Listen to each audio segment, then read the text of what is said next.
In our last section, we talked about a number of postulates. We talked about the corresponding angles postulate and the related alternate interiors, alternate exterior, same side theorems. So today we want to look at the converse of the corresponding angles postulate.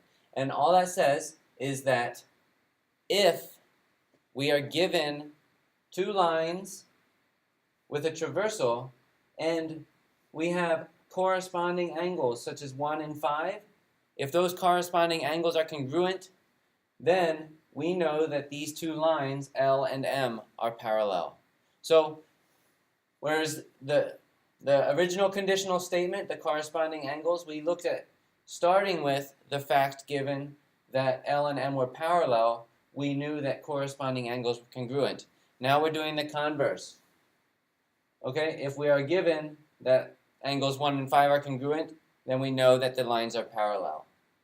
We see the same thing for the converse of the alternate interior angles. If we take alternate interior angles 3 and 6, for example, and we know that they are congruent, then we know that these two lines are parallel.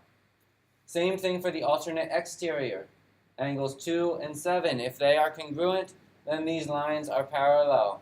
Same side interior, 4 and 6, or 5 and 3. So if we know that 5 and 3,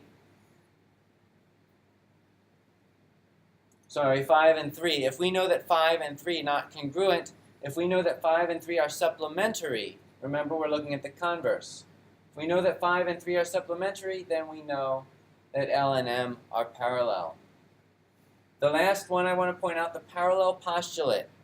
That states that for any line L and a given point P, there is exactly one parallel line passing through point P to the line L.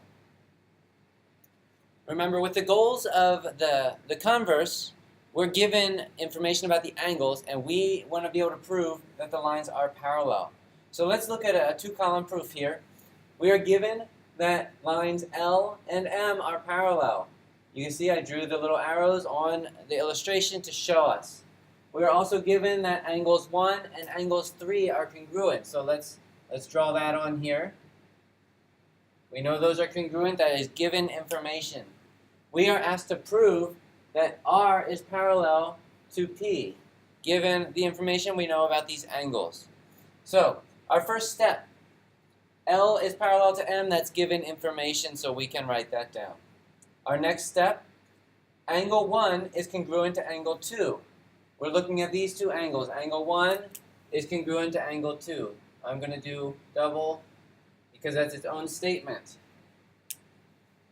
We know that based on the corresponding angle postulate, which again, if we have a traversal cutting through parallel lines, corresponding angles are congruent.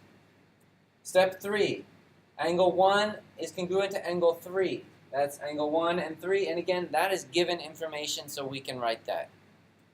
Step 4, we can conclude that angle 2 is congruent to angle 3, and we use that using the transitive property of congruence.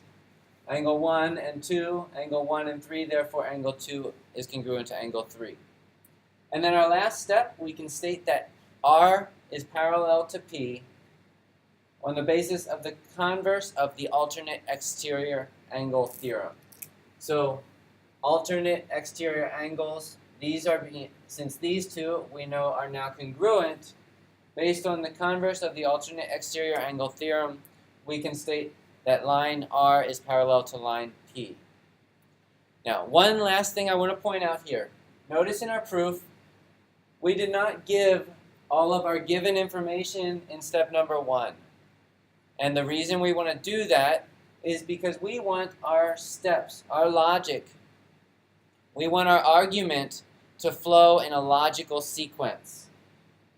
So this is the order that the pieces of information need to be used to logically walk through and present our case as to why lines R and P are parallel. If we just put all of our given information in step 1, then whoever looks at this is going to have to get halfway down here, and then they're going to have to jump back up and look at the given information. So it's important to Use your given information when it's needed. Sometimes you might not even need to use it.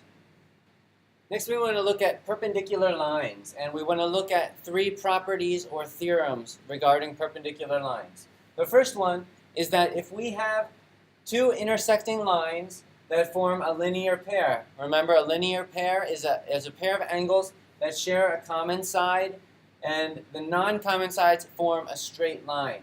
So, if we have 2 intersecting lines that form a linear pair of angles, if these angles are congruent, then we know that the lines are perpendicular. And remember, we write the lines are perpendicular like this. So it would be L and P with the upside down T. The second theorem is that perpendicular transversals. So if we are given 2 parallel lines and a transversal cuts through both of those lines, if that transversal is perpendicular to line L, then we also know that the transversal is parallel to line M. So we can conclude if this is perpendicular, then line M and T are perpendicular, and I have it written right here. The third one, 2 lines perpendicular to the same line, then we know that those 2 lines are parallel. So if we have line L and line M, we don't know if they're parallel, but we have a traversal that cuts through both lines. If we are given that the traversal, T, is perpendicular to M and that T is perpendicular to L, then we know that lines M and lines L are parallel. Finally, we want to end with more of a definition or postulate. It states that the shortest distance from point P to a given line creates a perpendicular line. So anytime you are at a point and you want to get to the line, the shortest distance from that point to the line is going to form a 90-degree angle and give you a perpendicular line.